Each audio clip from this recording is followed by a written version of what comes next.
today with us on this show. We're talking about the timelines of success. Walt Disney's 22-year journey to becoming an overnight success. We have Lisa Riley, who many people don't know. She owns 4 franchises of Pinot's Palette. So if you're wanting to go paint, you're wanting to have a little wine, you're going to want to have kind of the paint and sip experience. I'll tell you what, if your marriage right now, if you're going, I need a little pep in the step, I need a little super date. Brownie points. Get out there to Pinot's Palette. Brownie points. How are you, Lisa? I'm fantastic. How are you? I am excited to have you on the show today. We were just talking about Walt Disney's career to success. Z, you have something? Yeah, before we go into Walt Disney, because he's a fascinating study, and that's what you do in life. You find someone who's a success story, and you model your life after it, you model your business after it. You learn from their mentorship of what you can. Yep. Obviously we can't talk to him right now because... You know how cool that would be? Yeah, it would be cool. But He's not around. I would freak Is it out. disturbing that I talk to him often?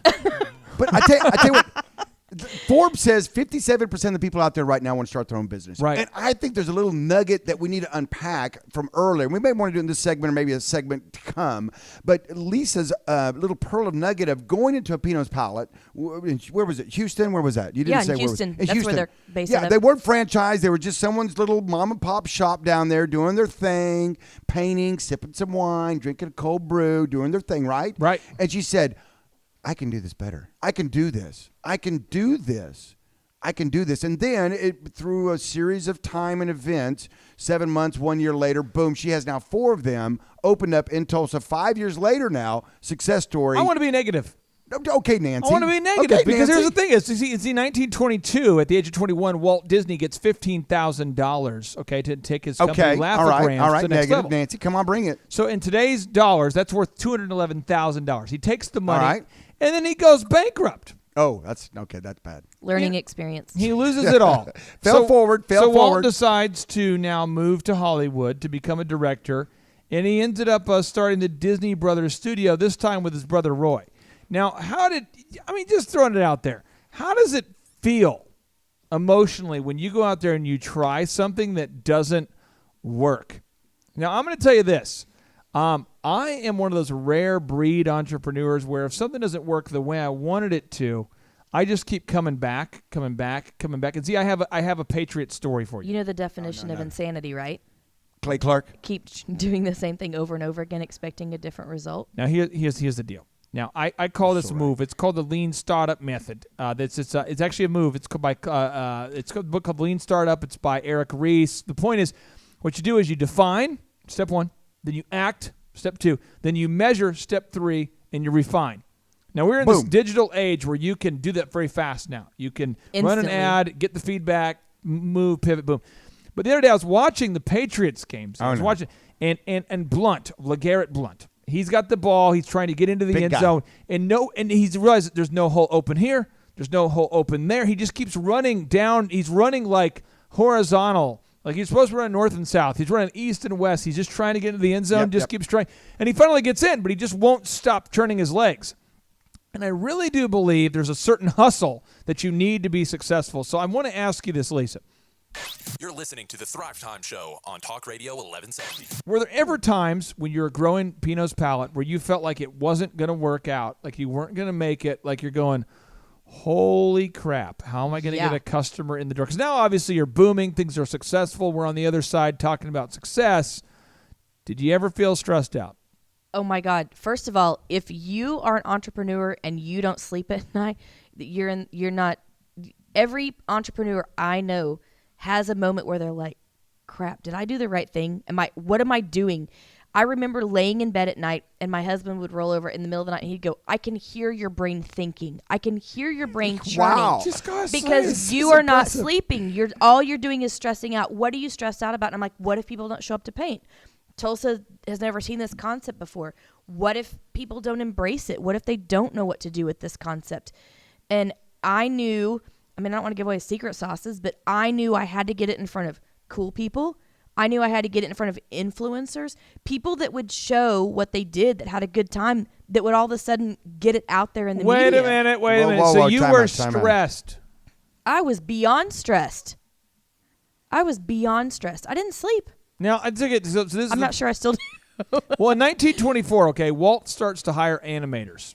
and he has iWorks working with him, and he decides to personally stop drawing so that he can focus on story development. He says, listen, I can no longer draw every picture. I've got to focus on story development. Was there a part of the business where you used to be working there painting and you're just like on that microphone, rocking that microphone, you got that music playing? That if you ever been to Pino's Palette, I'm just telling you, the paint instructor is like a DJ. We actually call them that Really? behind the scenes because they play the cool music.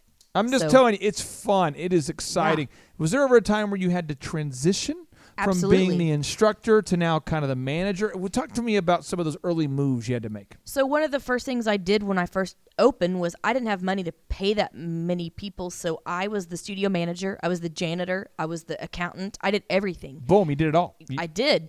And then as we got closer at, opening and getting everything up and running and everything kind of took off, it was like all of a sudden I found myself having to struggle. I was working more hours than I've ever worked in my life because I was having to answer phones, do, book parties, get people in there, make reservations. But then I realized if I got up from that chair, I wouldn't be able to get people in the door because I needed to answer the phones when I had advertised it. So after hours, I would go and get all the supplies. I would do all these things.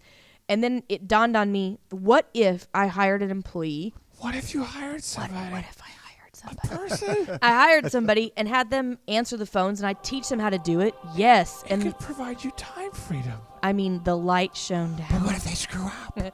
And I was really freaked out about that. Have you 'cause I'm ever- a control freak. Did you ever have to fire somebody? Oh, yes. Would you, just I don't me. want to. Oh, I don't want to. Lisa, I do not thought want to you mention were- their name or their gender. I want to prefer that they're a transgender, just blob of humanity. No, we cannot. Do you remember how it felt when you had to fire the first person, and why did you have to fire this person? I'm not going to lie. I'm going to pull out the girl card. I totally cried. And then I didn't sleep the night before because I knew I was going to You fire them. cried? I did. Oh, my Why? gosh. Because I knew that these people needed a paycheck. I knew that it was going to affect their life. But what I realized is my old boss used to say, "You're making them available to the industry." I made them available to the industry where their mediocre Okay. work could survive. Let me tell you how I process firing. This is how I fire it. That's how I process it. It's like gang related to me. Yeah. It's like a drive-by for me. I'm just telling you, what I process is that I know they're going down, and tomorrow, so I almost get excited now when it's time to fire. Oh, yeah. Because I've Fire warned up. them. I've said, listen, Yeah. if you step across this line again, Yeah, this yeah. is my part of town. If you step over it again, I might just get together a group of guys, and we're just going to...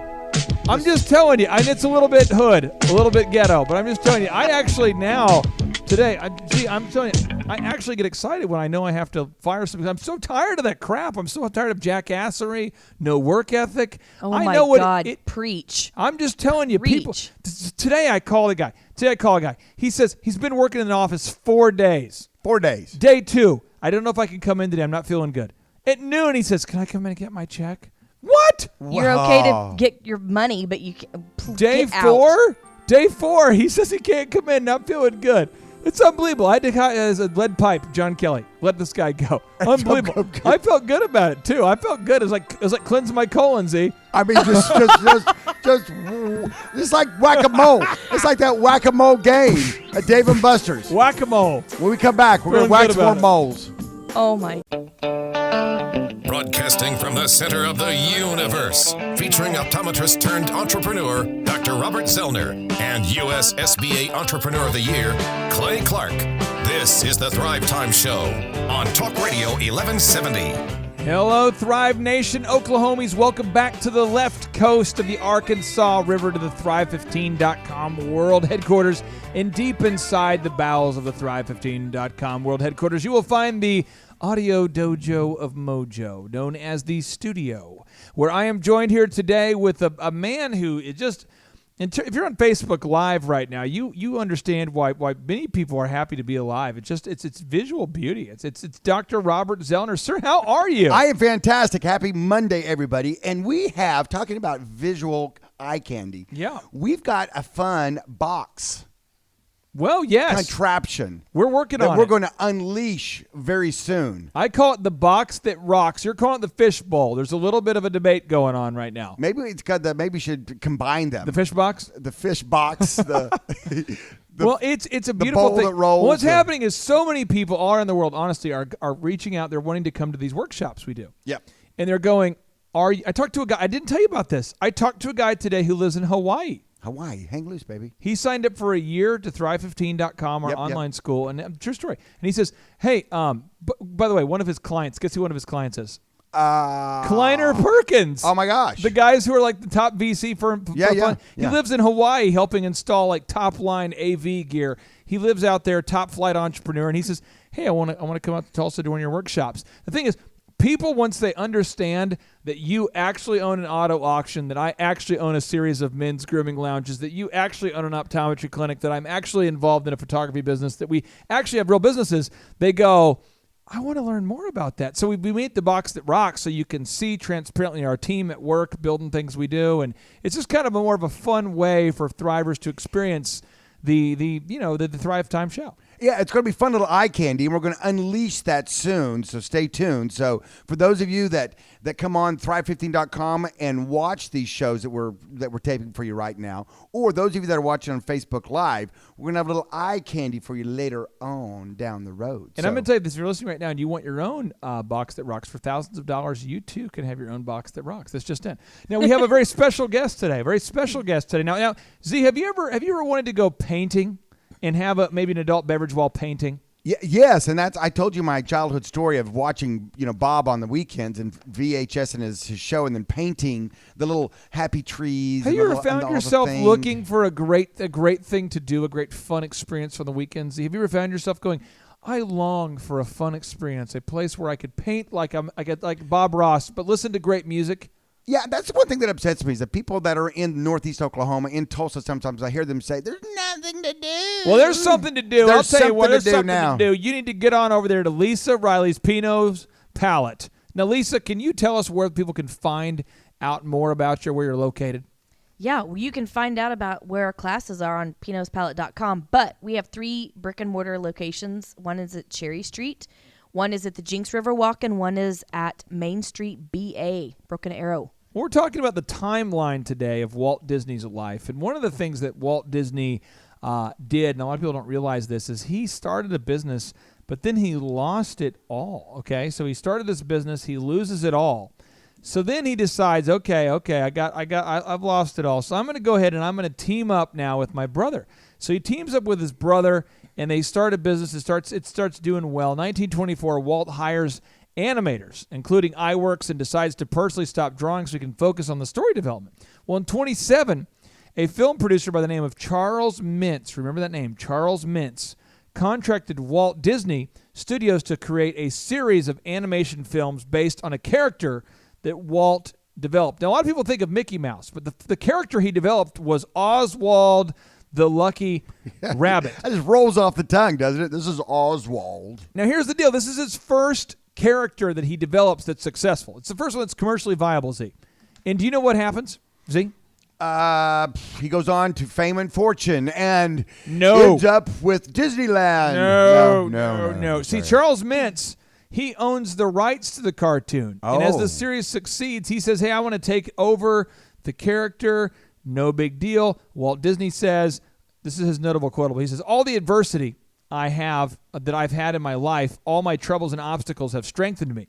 You may not realize it when it happens, but a kick in the teeth may be the best thing in the world for you. Whoa. Walt Disney. Now, in 1928, Walt Disney creates Mortimer the Mouse, but his wife, Lillian, she convinces him to change the name to Mickey Mouse. His wife convinces him to change the name. So Smart lady. I want to ask you this. This question. Have you ever in your business, when you're running Pinot's Palette, have you ever been kicked in the teeth, ever had a time where you thought things were going great and then poof, reality hit you? Yeah, I mean, everyone has that. If somebody says they haven't had adversity to try to make them stand up or pick yourself up by the bootstraps, then they're lying. I have a situation I want to share. Z. You're listening to the Thrive Time Show on Talk Radio 1170. I have a situation I want to share. Not very positive, but it's a true story. I remember I had all my DJs booked. For first weekend, I had 6 DJs. Oh, story time. I had all 6 DJs booked. And each one of the guys, I had the perfect agenda. They all had the perfect sound systems. They had the gig rig. It's called a gig rig, but I put all the equipment perfectly organized in a way. That's the mixer. So organized. It's the dual